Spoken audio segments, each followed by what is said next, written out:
कुछ लोग एक दूसरे से पूछते हैं क्या चल रहा है। ये सच्ची घटना सुना रहा हूं आपको मैं। जब मैं उत्तरकाशी में था उन दोनों, तब हमारे यहां उस समय तक भी ये बातें थी, अब तो नहीं रही। मेरे सन्यास के बिल्कुल आरंभ काल में एक दो बार मैंने अपने कानों से सुना, एक दो बार क्या कई बार सुना, महात्मा एक दूसरे से पूछते थे और कैसा चल रहा है। तो उस समय के महात्मा पता है क्या कहते थे? अनुसंधान चल रहा है, स्वाध्याय चल रहा है, आत्मरमणता है, प्रारब्ध को पढ़ रहे हैं और प्रारब्ध को भोग रहे हैं। इस प्रारब्ध है, इसको भोग रहे हैं, प्रारब्ध को पढ़ रहे हैं, प्रारब्ध को समझ रहे हैं।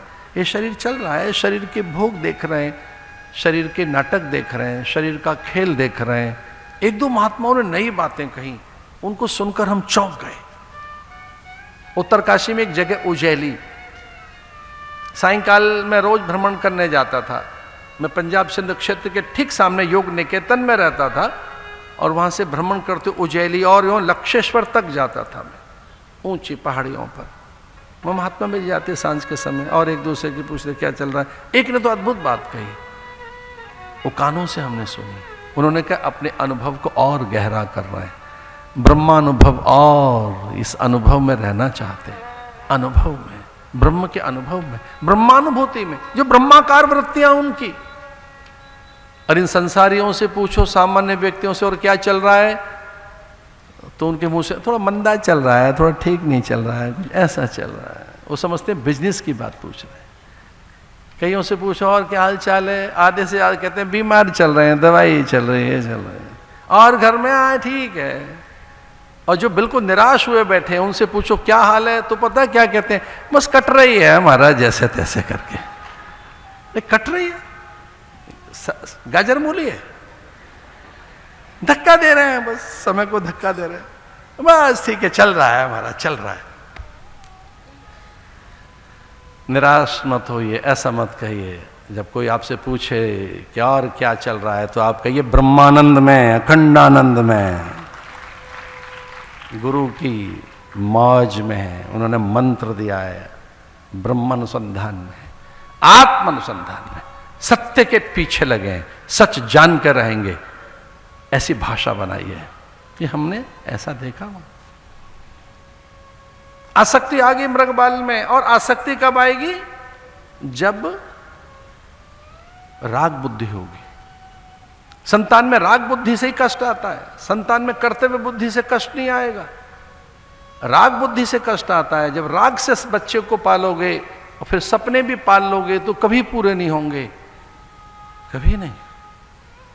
क्योंकि हमारी सकल आसक्ति का केंद्र कोई और नहीं, हमारी संतानें रहती हैं, और संतान में कोई और नहीं है, हमारे अंश का विस्तार है, हमारे रज और वीर्य का विस्तार है।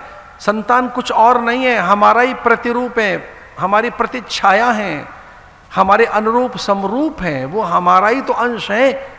हमारी संतानें कुछ नहीं है, हम में से निकले हमारा ही अंश है, इसलिए आसक्ति स्वाभाविक है, संतानों में आसक्ति रहती है। भगवान राम के पिता दशरथ तो मर गए अपने बेटे के मोह में। राम राम कहे, राम कहे, राम राम राम राम कह रहे हैं, कहे राम तनु परिहर रघुवीर विरह। भगवान के विरह में प्राण चले गए। विरह का तर आजुहाव, विरह में भटक रहे, मुनि मानतोस्मि। कौन? कृष्ण द्वैपायन, महर्षि वेदव्यास। पुत्र सन्यासी बन गया, उसके पीछे पीछे पीछे भाग रहे हैं, पुत्र के पीछे पीछे पीछे भाग रहे हैं। पुत्र साधु बन गया है, रो रहे हैं, बिलख रहे हैं, अरे पुत्र रुक, ठहर, तू साधु मत बन। तू साधु बनेगा तो सांसारिक सुख भोग नहीं पाएगा, संसार के रस ले नहीं पाएगा, सुंदर आभूषण पहन नहीं पाएगा, महंगे वाहन में बैठ नहीं पाएगा, राज मुकुट से दूर रहेगा। ऐसा न कर, ऐसा न कर, पीछे पीछे पीछे पीछे भाग रहा है। सुखदेव मुनि संन्यास्त हो चुका उनका। सुखदेव मुनि जन्मजात सन्यासी थे, और जब निकलकर जा रहे थे तो उन्हें ध्यान ही नहीं था, आनंद में संपूर्ण ब्रह्मांड, और वो एक, कोई दूसरा नहीं। जल थल अंबर अग्नि वनस्पति पादप पशु नर नारी, कोई देह कोई गेह का ज्ञान नहीं।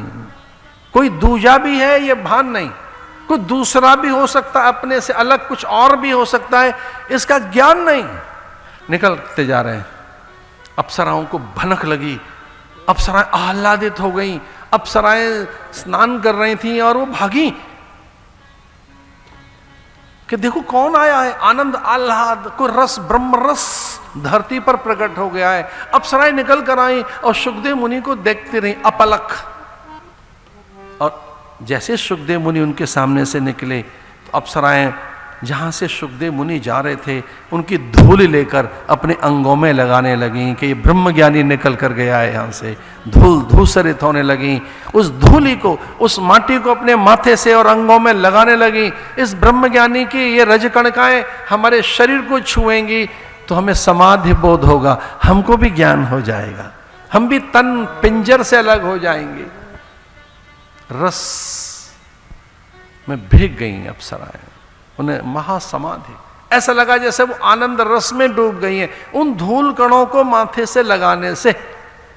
अश्वक्रांते रथक्रांते विष्णुक्रांते वसुंधरे मृत के हर में पापम शुद्ध अर्थ कर पादयो। पहले कई बार हाथ पैर धोने के लिए ऐसे मिट्टी ले जाते थे। ये मिट्टी कहाँ से लें? अश्वक्रांते, जहाँ से घोड़ा गया, जहाँ से गौएं गई हैं, जहाँ से महापुरुष गए। एक जगह तो यहाँ तक लिखा है कि अगर बुद्धि मंद हो गई हो और बुद्धि काम न कर रही हो तो जहाँ महापुरुष बैठे होते हैं वहाँ की धूल माथे से लगाइए, बुद्धि ठीक हो जाएगी। धूल कण माथे से लगाओ, वो ऊर्जा की तरंगें वहाँ से निकलती हैं। हमें क्षमा कर देना, एक कल्प की कथा में तो ऐसा आता है कि नारद दासी पुत्र थे और उनकी मां झूठन खिलाते थी संतों का, संतों का पत्तल पे जो रह जाता, जो कुछ भी बच जाता, उच्छिष्ट उच्छिष्ट नारद को खिलाते। नारद ने एक दो बार कहा बचपन में, मां मुझे क्या झूठा खिलाती है, इतना तो रखा है। अच्छा, बोली ना ना ना, इस उच्छिष्ट से ही तेरी बुद्धि में प्रखरता, तेजस्विता आएगी। और वो नारद देखिए भगवान में लीन हो गए। एक कल्प में ऐसी कथा आती है, नारद दासी पुत्र।